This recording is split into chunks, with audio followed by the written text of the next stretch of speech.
The silence inside the cabin was absolute, broken only by the distant low thrum of recycled air through rusted vents. He sat still in the pilot's seat, arms resting on the chair's cracked armrests, eyes locked on the blackness. Outside the viewport, no blinking lights, no warning beacons, just the endless dark between stars. They wouldn't see him, he made sure of. That the ship wasn't military, at least not anymore. It was a junk hauler from the outer colonies, stripped down to bare metal, heat masking paint flaking off its hull like old skin. No identifying signals, no trace emissions. If you looked at it through a scanner, it might as well have been a rock. That was the point. He leaned forward, reaching out with a gloved hand, and flicked 3 switches in sequence. The lights stayed off, power routed to weapons, silent, dead until triggered. He didn't speak. There was no crew, just him. Always had been. His name was buried deep in black files no one read anymore. Even the military had disowned him. Officially dead, lost during the fall of Vega 9, but he'd survived. Alone, half-burned, starved, forgotten.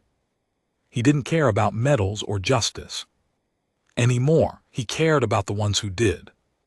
This to them, to all of them. And now they were coming. The alien fleet was cutting across Sector 6 at half light, an entire Armada, 3 dreadnoughts, 14 cruisers, over 50 fighter squads in escort, enough to glass a planet in under an hour. They weren't here to negotiate, and they weren't here for him. That was their mistake. He watched the screen without blinking as sensor ghosts flickered in. The bastards were spread wide, confident, not even trying to mask their emissions. Why would they? To them, humans were scattered, broken, weak. Just another dying race on their way out of history. He grinned just a little. Not joy, not pride, just that quiet, bitter satisfaction that came before a kill. They thought he was dead, but he'd been preparing, each weapon on his ship was scavenged, modified, illegal plasma destabilizers from the red docks, gravity pulse warheads from the pirate fracture, a cloaked microfusion drive wired so tight it could slip through a blockade's thermal net like breath through cloth. It wasn't pretty, it was brutal, just like him. And beneath it all, buried in the navigation stack, sat the core, a hacked alien drive interface he'd stolen off a dead Zareth commander. That part wasn't human, that part gave him the edge. His ship didn't look like a threat, it didn't act like one, it didn't even show up on their command grid until it was too late. He tapped the trigger array, loading targets manually. There'd be no autolock, no guidance, just skill, timing, and everything he'd learned over the years since the Vega massacre. He zoomed in. The lead cruiser was drifting slightly ahead of the rest, arrogant in its bulk, too confident. He whispered, "That's where it starts." Then he launched. The first warhead didn't show up on their scanners, not even a flicker. It was slow, dumb, wrapped in shielding, too primitive for alien tech to recognize as a weapon. It drifted quiet, passive, until it was directly underneath their fuel line. He detonated it. There was no explosion, not at first, just silence. Then a light, too bright for even the vacuum to hide, flared under the cruiser's midsection. A second later, the entire ship cracked open like a rotten seed. No alarms, no shields, just destruction. Panic followed, but not fast enough. Their sensors scrambled. They couldn't trace the source. He was already gone, moving through the dark, with engines so cold they barely left a ghost trail. the second ship turned to scan, but their field was pointed the wrong way. He was already behind them. And then came the second blast. It took 10 minutes for the fleet to realize something was hunting them. 10 minutes too late. By the time they adjusted formation, 3 cruisers were gone, 2 more crippled, and their dreadnoughts were spinning wild, confused, unable to track what was hitting them. He said nothing. He just kept moving, one step ahead. They weren't prepared, because their scanners didn't even register the threat in time. He didn't wait to admire the wreckage. That wasn't why he was here. The third target had already been locked in before the second cruiser even exploded. He weaved between broken hull fragments like a ghost slipping through shadows. No nav AI, no drones, just instincts drilled in trenches, corridors, and Zerog firefights. No map ever recorded. The alien dreadnoughts had finally broken formation. They pulled back, tightening their flanks and deploying fighter wings. In a standard sector-wide net, it was textbook fleet defense against conventional enemies. But he wasn't in a war fleet. He was one man in a coffin-shaped junker built to disappear. Their scanners reached, swept, pinged, but they were blind. Their tech expected electromagnetic noise, radiation signatures, engine flare. His ship gave them nothing. It moved like it was dead, lifeless. It didn't ping back because it didn't exist. In the spectrum, they understood that was the trick. Humans adapted. These alien bastards, they relied on superiority, on systems, on certainty. They never learned how to fight what they couldn't see. They never fought someone who didn't care about dying. The fighters fanned out, sleek and silver, like mechanical insects with serrated wings. He counted them, 24 in the nearest cloud, banking outwards to encircle a dead zone. His last strike created too wide of a gap in their coverage, too exposed. He didn't need to punch through, he just needed a crack.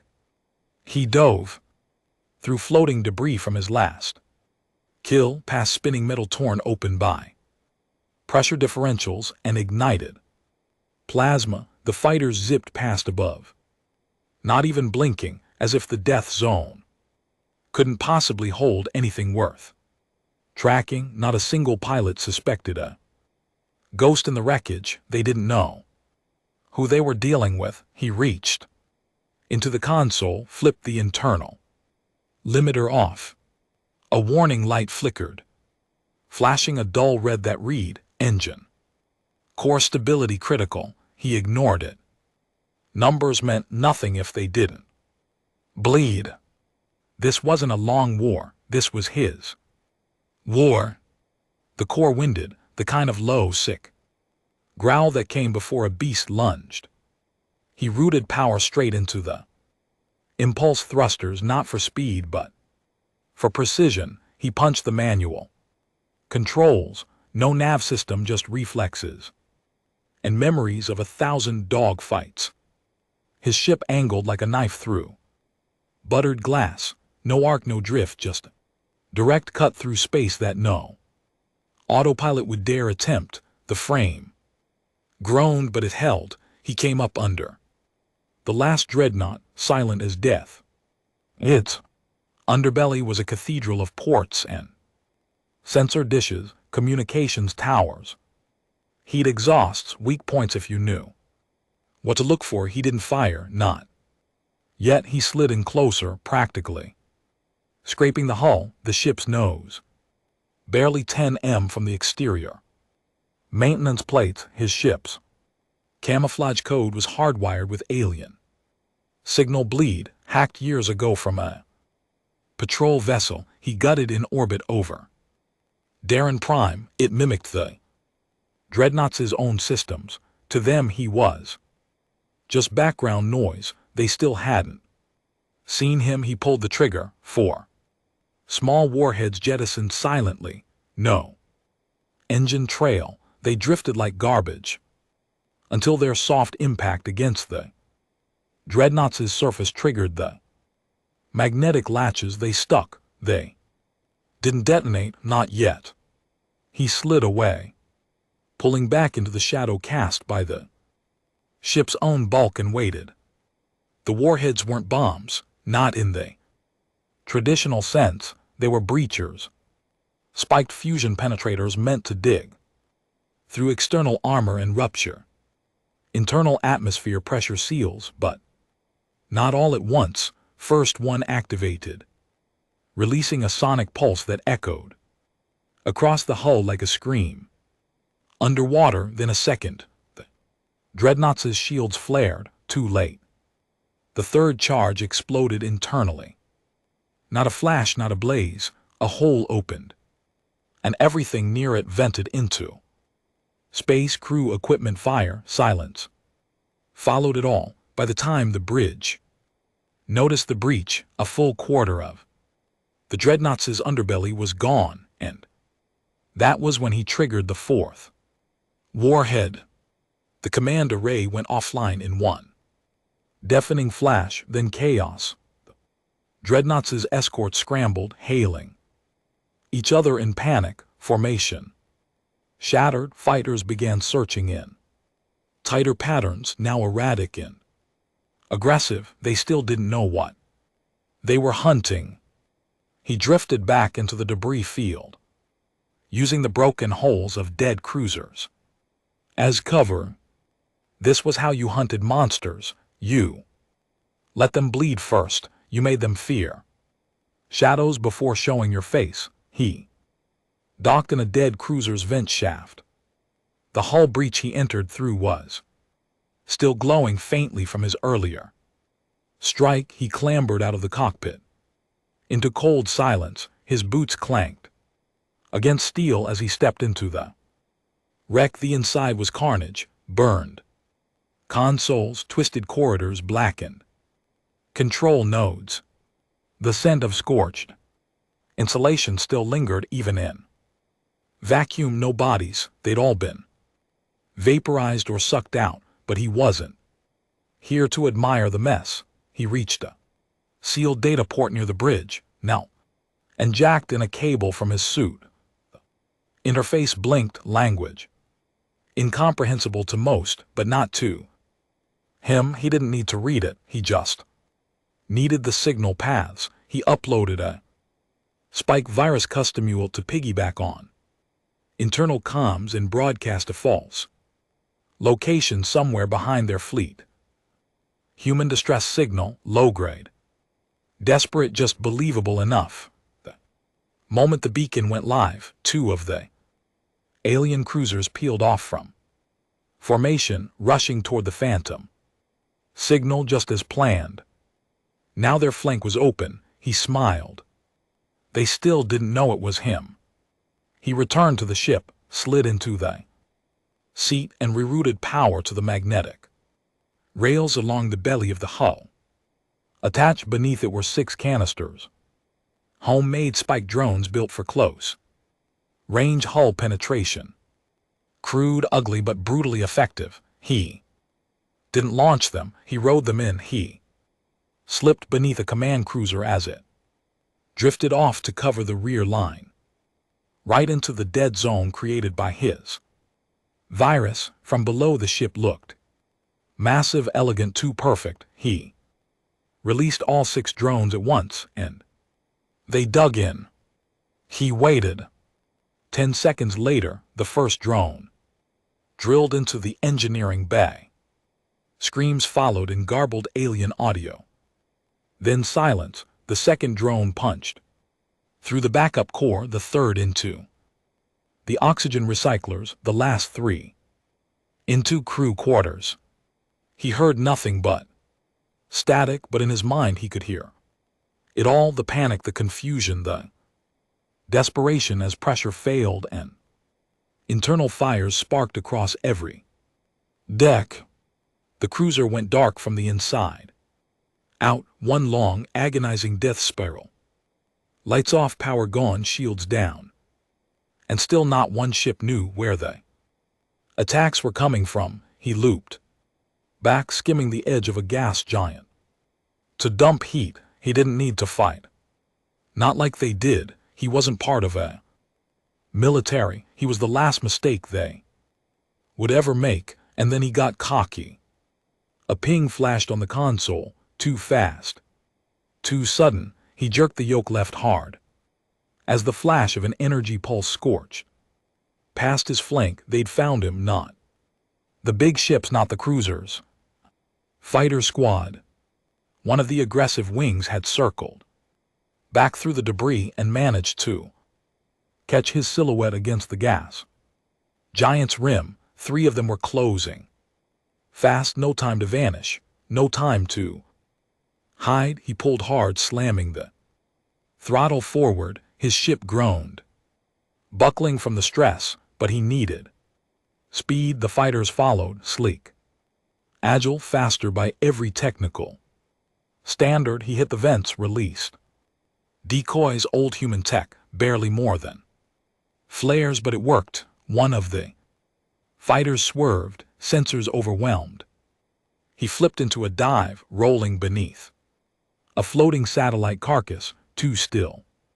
Behind him, he rerouted power to rear shields and punched the micro thruster boost. The core nearly cracked. Warning screamed across his dash. Overload imminent. Didn't matter. He spun again, dropped 2 charges behind him, magnetic pulse disruptors stolen from an old battlefield grave. They stuck to one of the fighters like leeches, pulsed once, and then the alien ship blinked out.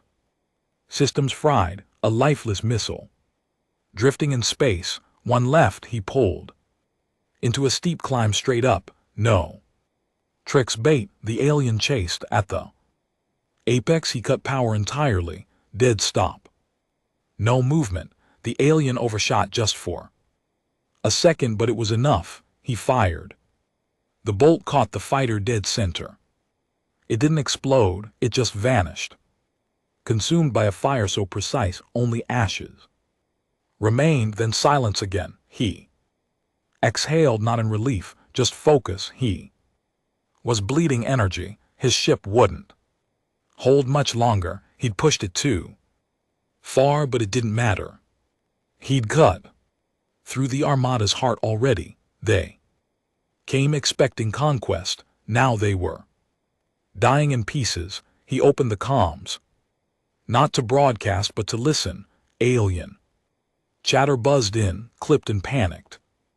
They still had no tactical awareness, no coordination. Dreadnought screaming orders to destroyed wings, command crews arguing about phantom signals, accusations, confusion. He'd fractured their order. 1 man, 1 ship.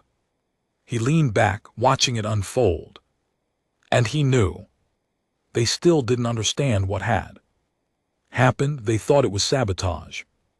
Saboteurs' internal betrayal. Some even blamed each other. They'd never suspect. A human ghost flying a scrap heap built out of stolen parts and raw vengeance. That was their weakness, arrogance. The kind that made you blind, even when your scanners worked. He would kill them all.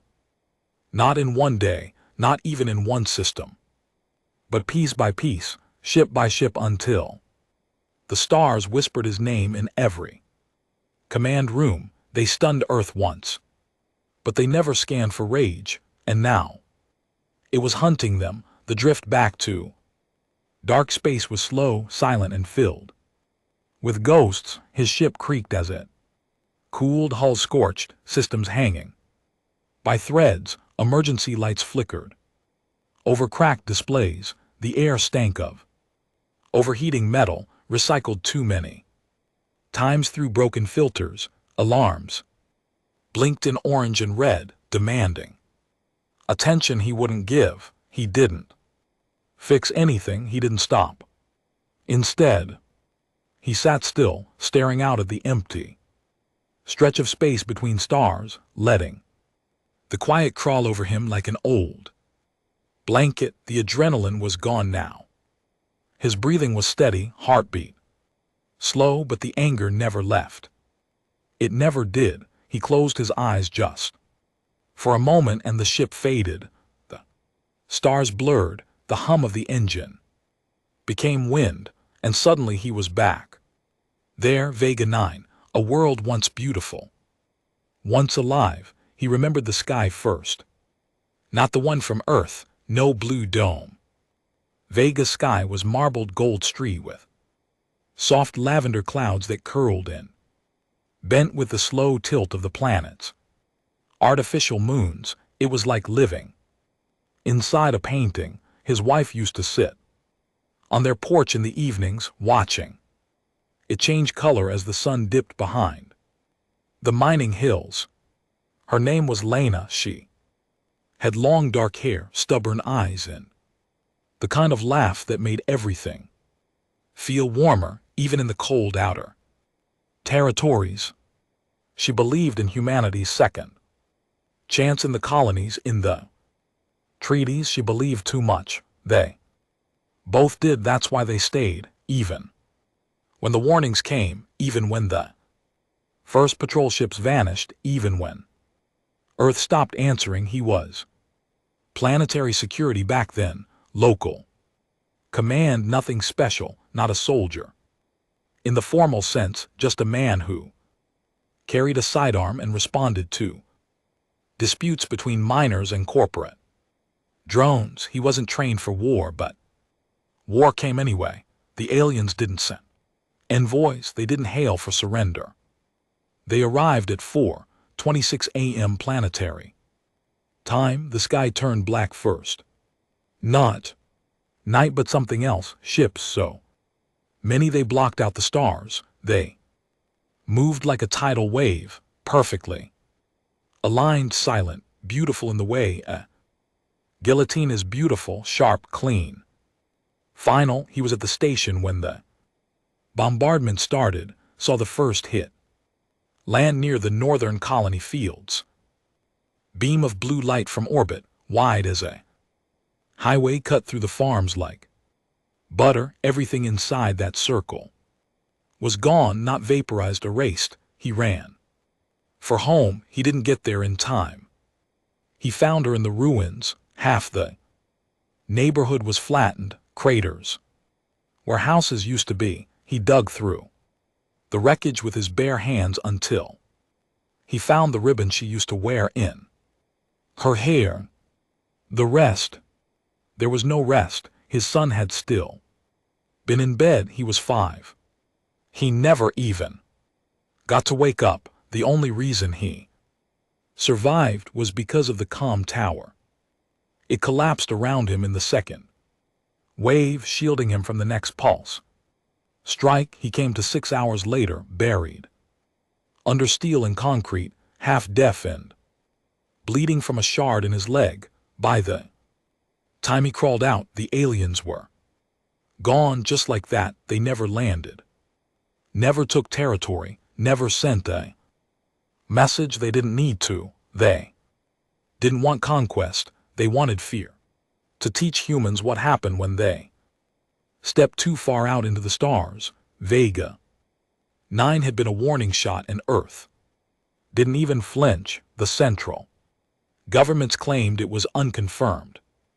They never retaliated, never even publicly acknowledged the loss. Just another distant rock filled with nameless colonists too far from Saul to matter. That was the moment he died. The man who'd believed in peace, in diplomacy, in progress. That man died under Vega's sky, clutching a ribbon soaked in ash. The thing that walked out of that crater, that thing only wanted one thing: vengeance. He didn't return to Earth. What would be the point? He would have disappeared into a report, maybe a prison cell, if he said too much. They didn't want survivors. Survivors meant accountability, so he scavenged. He moved from wreck to wreck, digging through the ruins of abandoned stations, selling what little he had, trading favors for parts, information, access. It took him 7 years to build the ship. Every bolt meant something, every weapon had a name, every patch of scorched armor carried the memory of someone who died under that sky. He didn't speak to people anymore, didn't trust anyone, didn't need to. The ship became his body, the war became his breath, and now he was here floating in the dark between sectors, listening to the garbled transmissions of an armada, in shock, waiting for them to regroup, waiting for them to think they were safe again, because that's when he would strike again. He stood slowly, bones stiff, and walked toward the back of the cabin where the storage locker was, bolted to the wall. Inside were the last things he kept from his old life, not photos, not weapons, just a data pad. Burnt edges, cracked screen still worked. He powered it on and pulled up a single file, a message Lena had sent him years ago before the skies turned black. It wasn't long, just a clip of her and their son sitting on the porch. She waved. The boy smiled.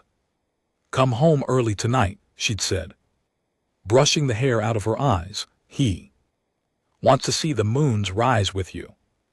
He watched it in silence. The pad powered off on its own, battery nearly dead. He put it back in the locker and sealed it. The ship beeped twice. Proximity alert.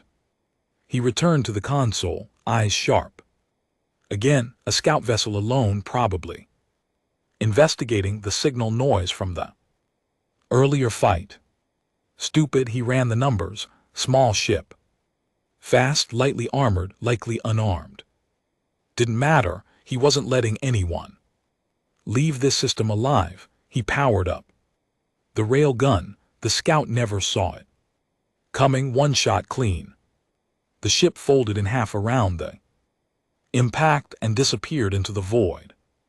And with that he vanished again. No trace, no signature, just the fear he left behind. He drifted once more into dark space, the quiet pulling at his mind like a slow undertow. Somewhere out there, the rest of the Armada was regrouping, building up their defenses, deploying more scouts, preparing for the next wave. They thought they were ready now. They thought they'd adjusted. They still didn't get it. He wasn't part of a military. He wasn't following orders. He was a wound in the galaxy. And he wasn't done bleeding yet. Armada didn't sleep anymore. He'd taken that from them. They were still out there, dozens of ships spanning half a sector, weaving in formation like a wounded animal circling its own blood. Every few minutes, another scout ship launched, probing debris fields, asteroid rings, and dead radio channels. He watched them from the black, not close, not yet. He wanted to see what fear looked like in a species that once thought itself untouchable. Inside the Dreadnought Command Center, they finally gave him a name, not a human name, but one in their language, translated loosely to something like the null pattern. They didn't understand who or what he was. They just knew something was killing them without setting off alarms, without making a sound, without leaving a trace. Every species in the galactic order had their own word for terror, and now the humans had gifted them a new one. He monitored their transmissions through a cracked translator rig bolted into his console. It buzzed and whined, constantly needing adjustments. The aliens used trifrequency encryption, modulating speech across shifting neural tones, but he was fluent now, not in the words, in the fear behind them. Third cruiser lost, same pattern. Internal breach, no exterior contact. We've confirmed it's not an automated mind system. No energy trail, no hyper signature. Biological origin is likely possible.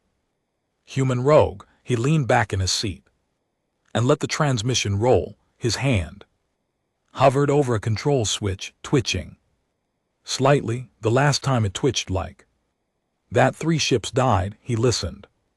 Command has authorized the use of Scorched Zone Protocol. All uninhabited planetary bodies in the sector will be sterilized.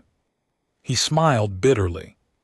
They were lashing out now, burning entire moons, wiping out mining colonies, glassing derelict stations, trying to cleanse the shadows, but you can't shoot what you don't see. He could feel their desperation tightening like a noose.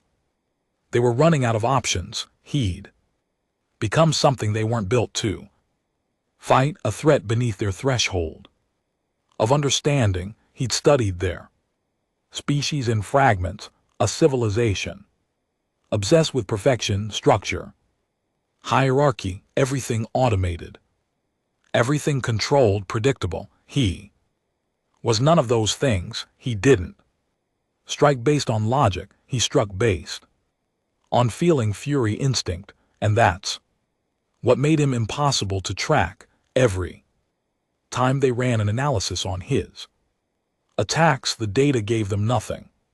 It didn't align with known weapons. Signatures didn't follow standard military strategies. Because he wasn't a strategist, he was a ghost with a grudge, and he was about to make it worse. A new ship had entered the system. He picked it up on his passive sensors, smaller than the dreadnoughts but more heavily shielded, moving with purpose, an interrogator-class vessel. He'd seen one before, once after the fall of Vega. It was the ship that arrived last, after the bombardment, after the slaughter. It didn't come to fight, it came to study, to dissect, to learn. It had hovered over Vega 9's ruins for 2 weeks, scanning remains, scooping up survivors who hadn't died yet, children mostly, miners too hurt to run.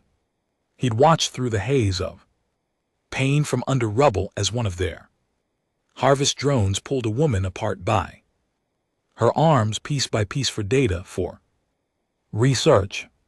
He recognized the silhouette of the vessel even now, years later. Its curved wings, its dozens of blinking sensor spines like the legs of a spider, tracing vibrations across a web. That ship had haunted him longer than the war ever had, and now it was here. He reached forward and touched the console. With a strange calm, this one wouldn't go quietly. He pulled the ship toward the ice field that wrapped around the twin moons of Caldris, a region of frozen debris and ancient collisions. The kind of place where light scattered and radar lied, the perfect place to die. He hid between 2 ice masses the size of skyscrapers. His ship's power output reduced to suboperational minimums. The air got colder, systems dimmed. He shut down the heat grid entirely. His breath fogged inside the helmet, his fingers numbed. He didn't care. He watched the interrogator ship approach slowly, scanning in wide arcs. Its drones zipped out, 10 of them each, equipped with micro sensors and subspectral sweepers. He watched one drift dangerously close to his hull. He didn't blink. It hovered, then moved on. He exhaled once, and then he made his move. He triggered the old kinetic launcher mounted beneath the ship's spine. Primitive tech, pure metal slugs. No energy signature. The projectile ripped through space silently and hit the closest drone dead center, snapping it in half. He didn't wait. The second shot caught another drone mid-turn, then a third.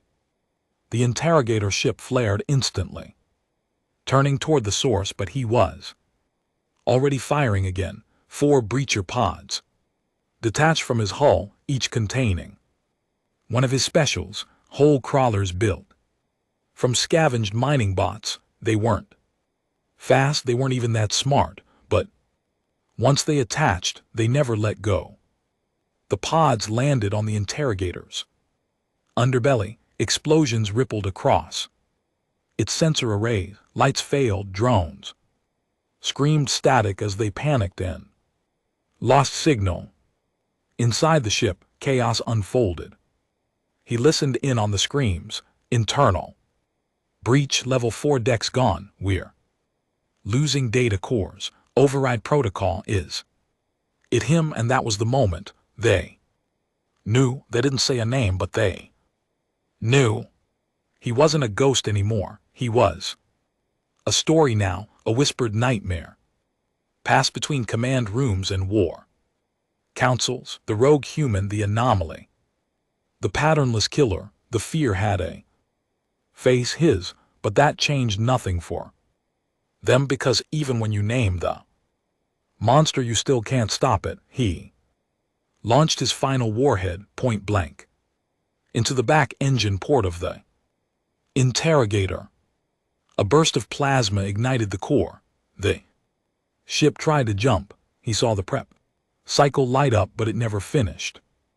The drive cracked in half. The ship folded backward, imploding as its own field turned inside out. Gone, he drifted away as the ice field lit up with fragments of alien metal. And just like that, the thing that had dissected his people was dust. He leaned back, breathing heavy. The cold was biting now. His fingertips were shaking. Blood from a burst nose vessel tickled his lip. He hadn't slept in 3 days. Didn't matter, the ship held barely. He reached for the comms panel, not to listen but to speak. He'd never spoken to them before, but now they'd earned it. He patched into their open frequencies. He knew they were listening. The aliens always listened.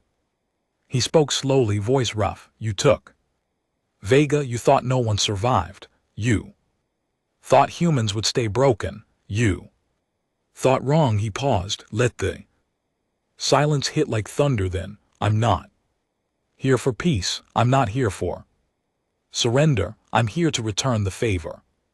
He cut the line. No reply, just static. But somewhere out there, in every ship, in every command center, in every drone fleet hovering near the stars, they heard him, and for the first time, they understood. This wasn't about resistance. This was personal. This was punishment. He leaned forward again, pulling up the star map. 2 more ships were moving toward the system now, likely reinforcements. It didn't matter. He wasn't done. He wouldn't stop, not until every alien officer who'd ever issued the order to fire on Vega 9 watched their fleet burn from the inside out. Not until his name made even the stars flinch. The admiral's voice cracked. He was broadcasting over encrypted channels, but the tremble in his tone wasn't a glitch in the transmission. It was fear, raw and unfamiliar. All remaining squadrons are to regroup. No patrols, no solo flight, no signal broadcast unless cleared by command. Repeat, the anomaly has claimed another command vessel. The anomaly, that was still what they called him. They couldn't bring themselves to say human. Not now. The transmission ended in silence. He smiled in the dark. The interrogator ship had been their last attempt at understanding, their last effort to reduce him to data. Now they were out of tools and options. All that remained was superstition and paranoia. They weren't warriors, not really, not in the way humans had learned to be. They fought for efficiency, for resources, for balance. He fought for the ones they erased. That difference was everything. He monitored their movements from deep within a decaying asteroid shell. His ship wedged into its cracked cavity like a tumor, waiting to grow. The interior was lit only by dull emergency lights and the flickering haze of static on his console. 3 dreadnoughts had fallen back behind. The primary gas giant, 5 cruisers, remained in defensive orbit, forming a paranoid ring around their capital vessel. And the fighters, they were grounded. He'd forced them into a cage of their own making. He hadn't attacked in 4 days, not a shot fired, not a breach deployed, and that terrified them more than the killing, because now they were guessing. They launched drones to sweep empty wrecks. They fired blind into asteroid belts. They wasted fuel and munitions chasing shadows. Meanwhile, he just watched, not because he was done, but because he wanted to see how they broke. He'd learned long ago, fear isn't just about death, it's about waiting for death. And they were waiting. He leaned forward, replaying an intercepted comm log. Why haven't we caught it? Because it doesn't act like anything we faced. It doesn't use tactics. No, it does, just not the kind we trained for. Another voice chimed in, softer, lower, more shaken. It hates us. Yes, he did. Not blindly, not senselessly. Specifically, he hated the officers who gave the orders, the crews who cheered when Vega 9 was glassed, the interrogators who measured screams and deck, the admirals who called it a successful operation. He didn't want to destroy their ships. He wanted to erase their legacy, one signature at a time. The first to crack was a mid-level cruiser captain named Zuthar. He'd been on the command roster during Vega, had personally overseen the post-strike sterilization protocol. After the interrogator ship vanished, he locked down his cruiser's core systems, isolated from the fleet, and shut off external communication. He thought it would protect him. It didn't. Captain's cruiser disappeared from the fleet 8 hours later. No explosion, no debris, just gone. In reality, the ship was still floating, half-lit and torn open, its hull breached at key intervals. He hadn't needed to destroy it, just its life support jam its escape pods and shut down every door between the bridge and the hangars. Zar suffocated with his crew, clawing its sealed bulkheads. He listened to it. Didn't enjoy it, but he needed it. He needed them to know that it wasn't over, that nothing about what happened on Vega had been forgiven. And still they kept asking the same question. Why? Because they didn't understand humans. Not truly. They thought they did. They studied them, dissected them, evaluated their history, but everything they learned was filtered through a lens of superiority. They saw humans as primitive, emotional, short-lived, but they never grasped the most important part. Humans remember not just facts or names, they remember pain. Loss doesn't fade in human hearts. It hardens, it sharpens, it grows claws and waits in the dark until the day it tears free and takes everything with it. He stood in the center of his ship's corridor now, armored up and silent, staring down at a modified breacher charge. He was prepping for the next strike. This one wasn't for random destruction. This one had a message. He engraved the casing by hand using a short blade utility tool, each line jagged, imperfect, just like the world they shattered. When he was done, the alien characters were clear. Vega remembers. He would place it inside the flagship, and then he would watch the message burn itself into their central command logs before detonation. But to plant it, he had to get aboard. He knew the schedule. Every hour the command vessel accepted a supply drone from the outer support ship orbiting Caldris Beta. It docked through the lower cargo vent, minimally guarded, scanned only for explosive radiation. He could beat that. He'd done worse with less. He retrofitted a supply capsule using fragments from the dead cruiser, rewired the shell, installed heat sinks, pressure seals, and a low-emission glide core, cramped but enough to slip past their net. He loaded the breacher, sealed the capsule, and climbed in. No ceremony, no last words, just the hiss of hydraulic locks in the long silence of space pressing in. He drifted for 9 hours. Every second he was inches from exposure. No shielding, no heat, just darkness and memory. He used the time to think, not of the fleet, not of tactics, but of Lena, of their son.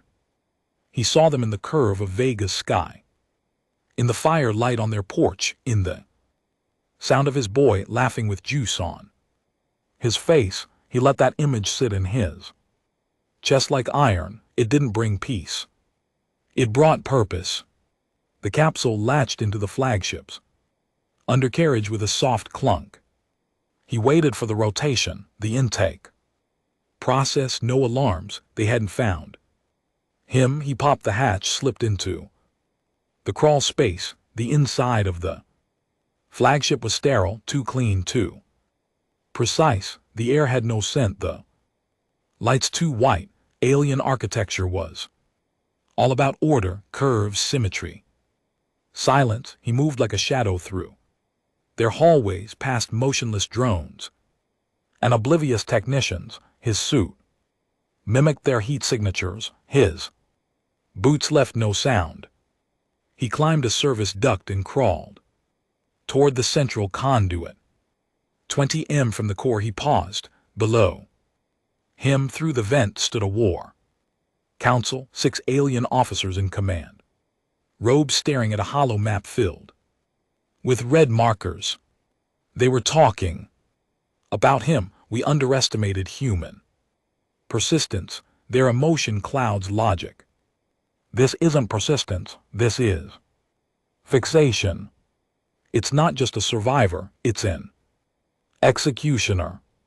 He blinked. An executioner number. He wasn't giving judgment. He was delivering it. He opened the hatch, dropped the breacher. It landed in the middle of their table. They froze. He didn't speak. He just watched their eyes widen as the engraving lit up in red. Vega remembers. Then he ran. No time for combat. Detonation would be small, localized, meant to their command room, not destroy the ship, but it would send a signal not just to them, to every listening ship, every coward still hiding in orbit. He had been here. He had looked them in the eyes, and he had walked away. The explosion rocked the vessel. He burst out through the emergency vent shaft and launched, tethered to his ship waiting, cloaked in the debris field. The fleet lit up in response. Panic, confusion, orders shouted without structure. Too late. He was already gone. In that moment, across every surviving command post, one word echoed: human. Not anomaly, not pattern. Human. And they finally understood. This wasn't a glitch in their scans. It was a man, and he wasn't finished. The fleet stopped running after the flagship breach. They'd had enough of fear, enough of hiding, enough of losing, and fear turned to rage. They changed formation completely. No more scattered cruisers or lone scout wings. Now they flew together, 28 ships wide in a net formation, layered with overlapping shields, battle stations on every level. Comms constantly open, they weren't. Waiting for the next attack, they were. Daring it, at the center of this wall sat the Juggernaut, a siege class dreadnought they'd pulled from deep reserve, 4 times the size of any other vessel in their fleet, wrapped in alloy thicker than orbital bunkers, armed with plasma cannons capable of ripping moons apart. It hadn't seen combat in nearly 100 years. They called it the answer, and to them it was. To him it was just another tomb waiting to be sealed, but he didn't rush in. He studied it for days, cloaked in the gas trails of a shattered comet, watched their patrol routes, their scanner intervals, their new tactics. They weren't reckless anymore. They'd adapted. That made them more dangerous. It also made them predictable. Because when your strategy is fear of the unknown, you start trying to control everything. And when you control everything, you lock yourself into patterns. And he knew how to break patterns, but this time it wasn't going to be one man against an armada, not anymore. Because finally, after years in the dark, a signal reached him. It crackled through his busted comms panel, barely audible, slicing through layers of static and encrypted garbage, but he caught it. A voice, a woman's, sharp, steady, human. Unknown vessel transmitting 0 signature warpath code. You're not the only one left. Repeat, you are not alone. He froze, not because he didn't believe it, but because he didn't expect to hear another voice that understood. He tapped the comms, hesitating only a moment, then transmitted back on a tight band burst. Vega survivor confirmed. Warpath acknowledged identity. Classified. There was a pause, then. You're the one they talk about. The ghost. The null pattern. He didn't answer that, didn't need to. She continued, we're scattered, but we're out here listening, waiting. But if they've called in the Juggernaut, we don't have time left. He leaned forward, gripping the console. How many are we talking? Enough. She sent coordinates, 6 systems out, refueling moon in orbit over a dead world long abandoned after the first wave of alien expansion. No patrols, no presence. It had been left to rot like most of humanity's early efforts, but it had something the others didn't. A signal tower still online, buried under dust, hidden by time. She didn't say her name, didn't need to. Only one kind of person would have known how to find a signal tower like that. Only one kind of person would have survived the silence, waiting for a ghost like him to respond. A soldier who never got the order to stand down. He plotted the course and jumped. The warp field snapped around his ship, dragging it through the fabric of space. Like a blade through skin, the journey tore at the hull. One stabilizer burned out. The nav system crashed mid-jump. Didn't matter, he arrived. The moon was little more than rock and ice. The base was buried so deep it didn't even show up on first scans, but the signal tower was real, and the hangar door opened the moment he broadcast the old Earth military override code, long since purged from most systems. Inside 2 ships, both human. One was a long-range recon, half patched together with alien tech. The other a battle corvette, scarred, ugly, but alive. And more importantly, it wasn't empty. She met him just inside the airlock. Helmet off, gray-streaked hair pulled back, scars along one jaw, eyes like sharpened iron. Not surprised to see him, not scared. You're older than I expected, she said. You're still alive, that's all that matters. She didn't smile, didn't need. 2, there were others in the hangar. 5, all in different gear from different colonies, all quiet, all watching him like he was a myth that finally stepped into the light. He said, "Nothing for a long while, then we take the Juggernaut together." Her head tilted. "You got a plan?" "Not yet," she smirked. "Good plans get in the way." They started prepping. 3 hours later, the War Council aboard the alien flagship received a message. Voice human clear director, "We're not anomalies, we're not patterns, we're the part you missed and we're coming." The signal originated from 6 different systems simultaneously. A ghost broadcast designed to confuse, designed to remind them this wasn't just one man anymore. The virus had spread. They tried to shut down external comms. Too late. The Juggernaut repositioned its flanks, triple layering shields, activating its long-range scanners. Still couldn't find them. Then the lights on Deck 3 went out. No explosions, no hull breaches, just darkness. And one by one, entire subsections of the fleet began to go silent. Not dead, not destroyed, just cut off, isolated. The first attack didn't come from outside, it came from within. Hidden relays inside 2 of the older alien cruisers had been hacked years ago.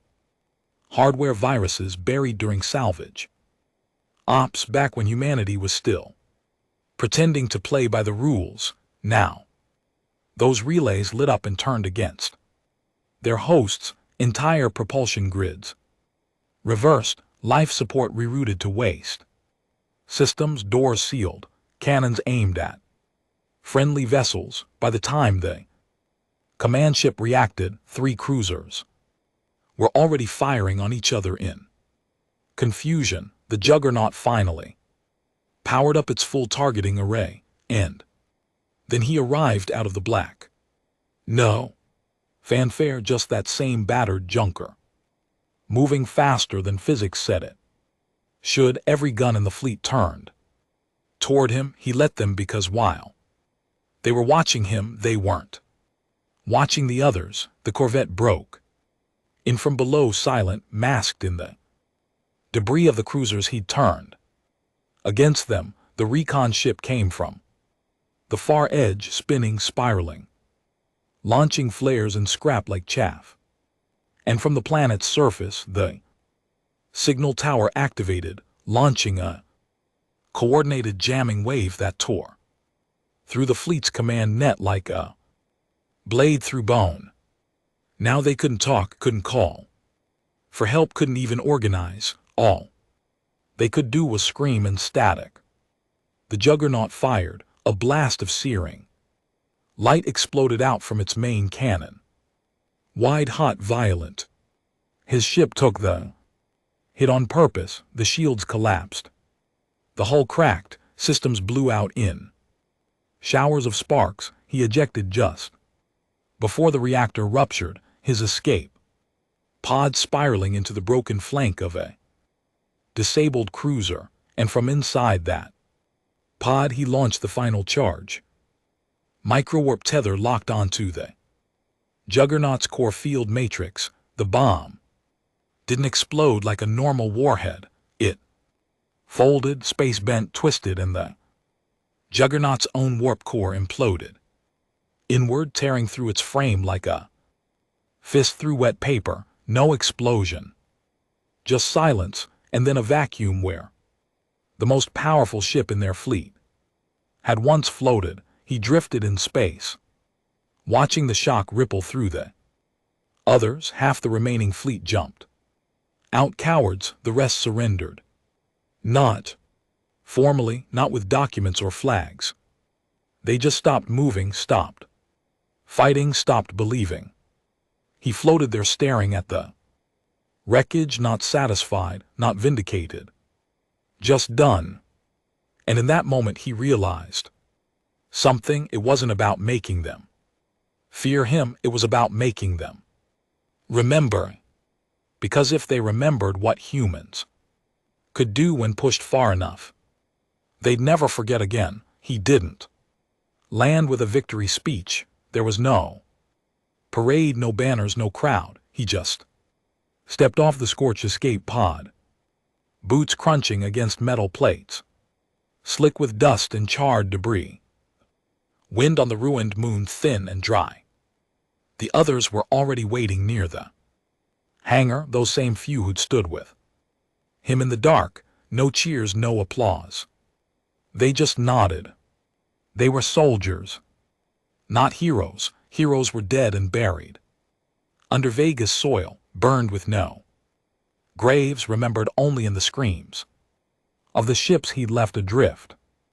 The Juggernaut was gone, the dreadnoughts gone, half the fleet scattered to stars. Unknown, the war, at least this part, was over, but peace didn't come. Because as he stood outside the hangar, bay helmet off, letting the cold scrape across his face, a sound came.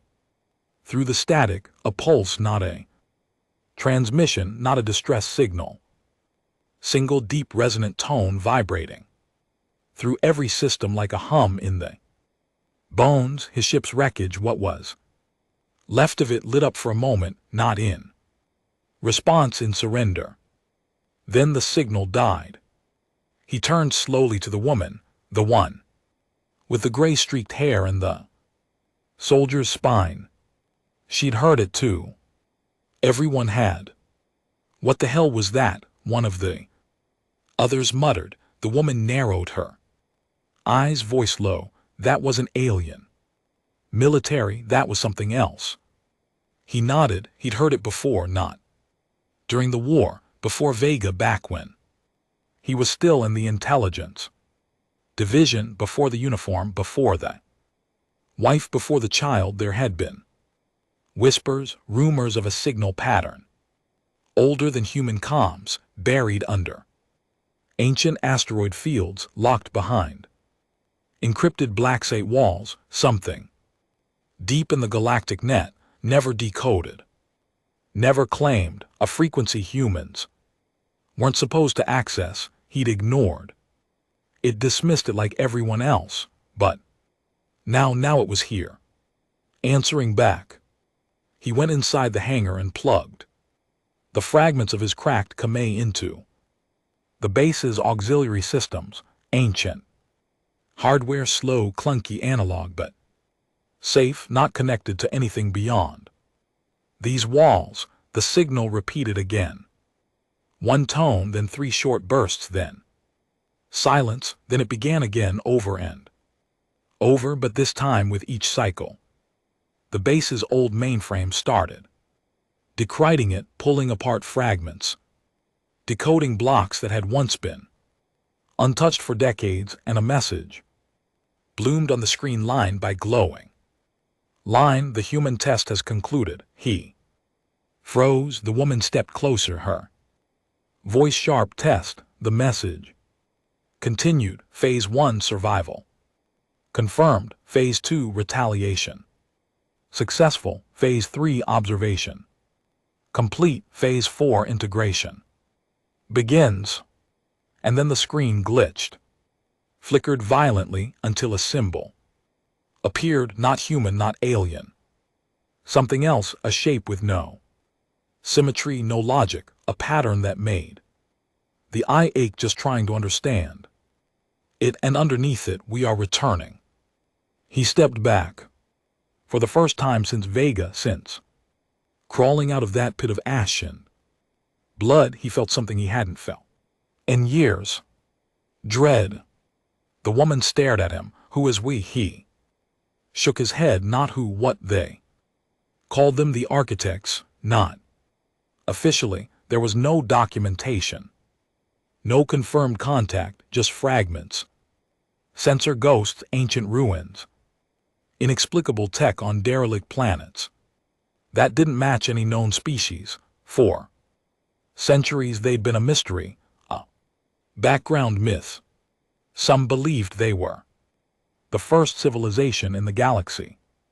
Others claimed they were a failed AI, collective that ascended beyond physical form. A few whispered darker things, that the architects didn't just build civilizations, they engineered conflict, wars, empires, extinctions, every major galactic collapse, every sudden surge of violent revolution coincided with traces of their signal. No proof, no evidence, just the stench of too much order, followed by perfect chaos. He remembered a briefing from years ago, classified, delivered in a quiet room on Earth's military moon base, far from press and politics. The man delivering it had called the architects the gardeners of entropy, planting seeds of war, watching civilizations bloom, decay, and die for entertainment, for study, for control. And now apparently humanity had passed their test. He slammed a fist into the console, shattering the keypad. They let Vega burn. His voice was raw, not with grief anymore, with clarity. They stood back, watched, maybe even helped the aliens push us. The woman looked at the flickering screen, her jaw set. Why now? Why show themselves? He answered without hesitation. Because we proved something. We showed them what happens when you break us. That night, while the others tried to sleep in the old barracks, he sat outside the hangar, staring up at the stars. He didn't know where they were. Not exactly.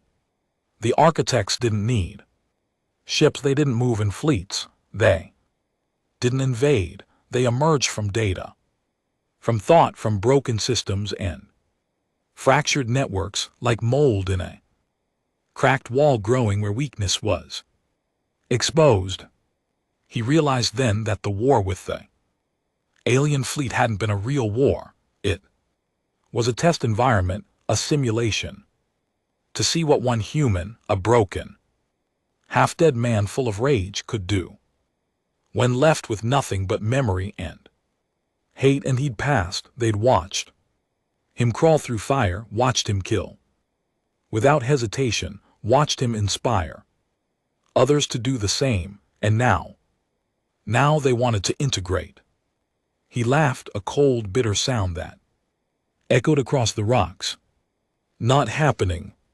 He wouldn't be their weapon, wouldn't be their example, wouldn't be their next pet project. But deep in his bones he knew the choice might not be his anymore, because the signal wasn't just for him. It had gone out across the entire sector, every human installation, every old satellite, every half-dead core still clinging to life in the outer colonies. They all heard it, and some would answer. Not everyone had held onto their hate like him. Some were hungry, some wanted power, some wanted revenge more than they wanted humanity. And the architects would offer it, not with chains but with invitations.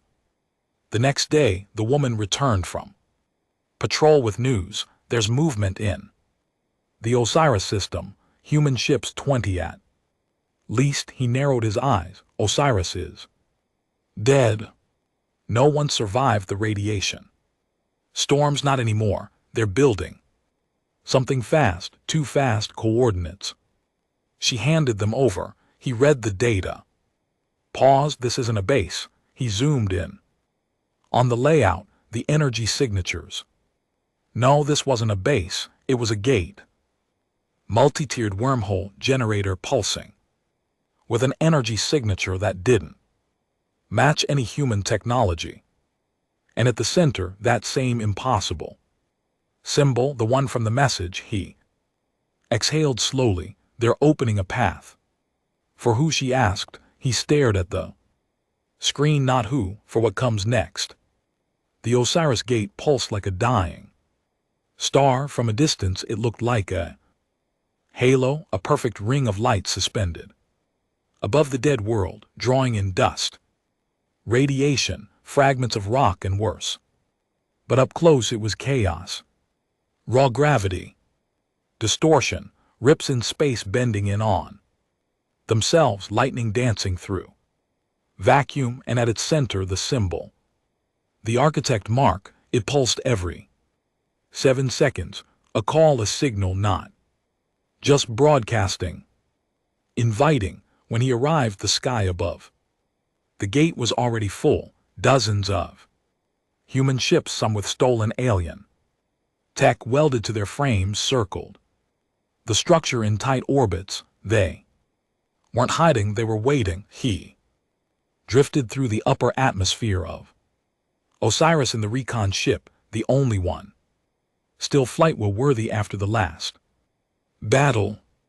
The woman sat beside him in silence, eyes locked on the gate.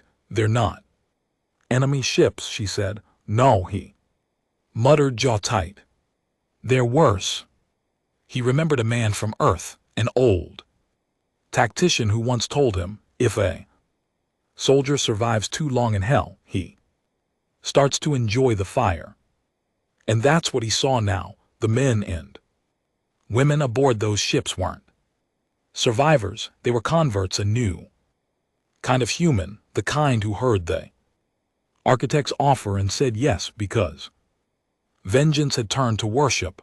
They wore symbols on their hulls, modified the architect pattern into crude banners, etched into armor, burned into metal. One ship had no lights, only the phrase, "We remember Vega," carved 100 times across its sides. But this wasn't memory, it was madness. And at the center of it all, on the Osiris gates control spire, stood the man in charge, a face from deep files, once a scientist, a theoretician presumed dead after Earth's AI ban collapsed in the inner colonies. Now he called himself the Herald, and he was transmitting not to them, to the architects. The time has come, the gate is aligned.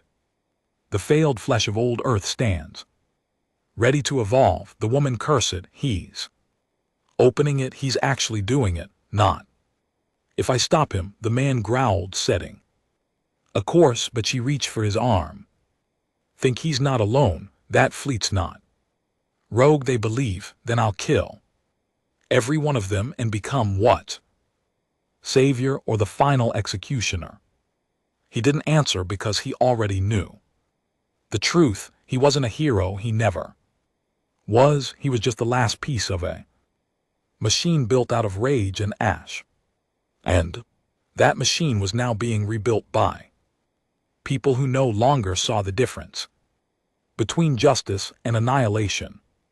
He landed on the surface of Osiris under cloak. The air was thin, barely breathable. The landscape was cracked and scorched from decades of radiation storms, but the tower still stood, massive, ancient, and unmistakably architect. It hadn't been built, it had grown like bone, like coral. It pulsed with a rhythm that wasn't sound, more like pressure, a vibration in the chest, in the blood. The closer he got, the harder it was to think. Memories surfaced, uninvited. His son's voice, his wife's smile, the sound of fire cracking through wood, not real. The architects were inside him, testing, pushing.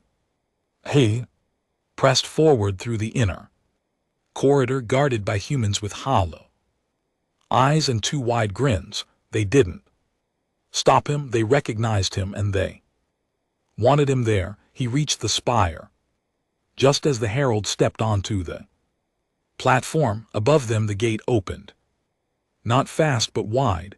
Inside it there was no space, no stars, just light and shadows moving inside it, not ships, forms.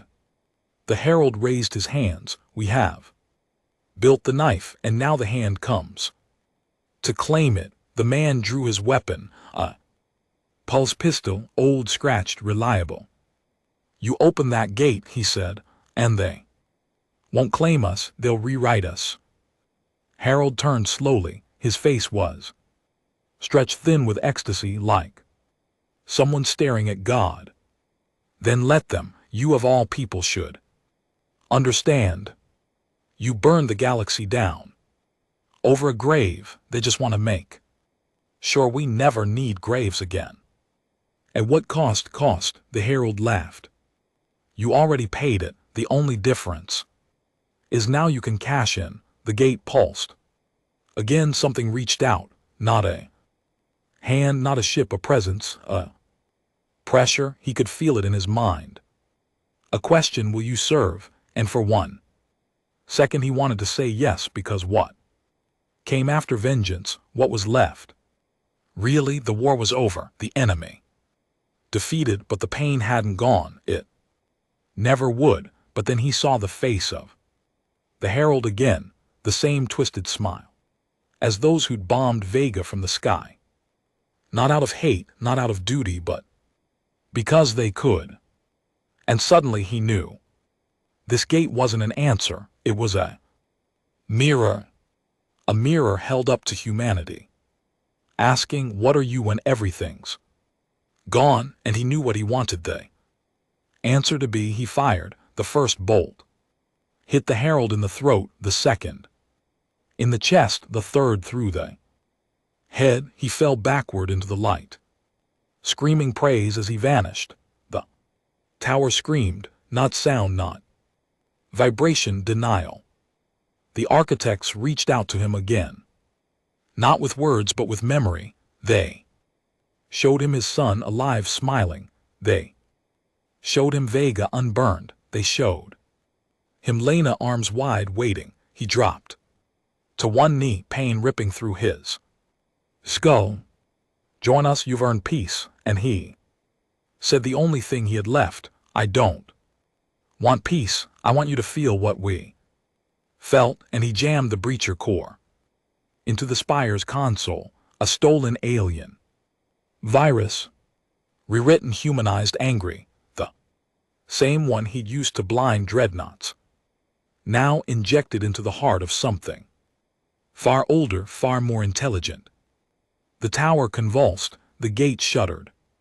The light turned black, the presence screamed, and then it ended. The gate folded inward, the sky cracked like glass, and silence fell, real silence. Not tactical, not temporary, just quiet. He staggered out of the wreckage, bleeding, burned, barely alive. The woman and the others were waiting near the recon ship. You shut it, she said. He didn't speak. They'll come back, he nodded. Then we'll be ready. She looked at him for a long time. You could have had anything in there, couldn't you? They would have given you your family back. He turned his face away. I didn't want an illusion. Then what did you want? He looked up at the broken sky. A choice. The architects didn't die. You can't kill ideas, but that day they learned something. Humans don't break the way other species do. You can push them, burn them, starve them, strip them of everything, but the pieces, they don't fall apart, they sharpen, and when they rise again, they don't come back the same. They come back ready. The man who once hunted an Armada disappeared after Osiris. Some say he died in the blast. Some say he became part of something bigger, a network, a warning.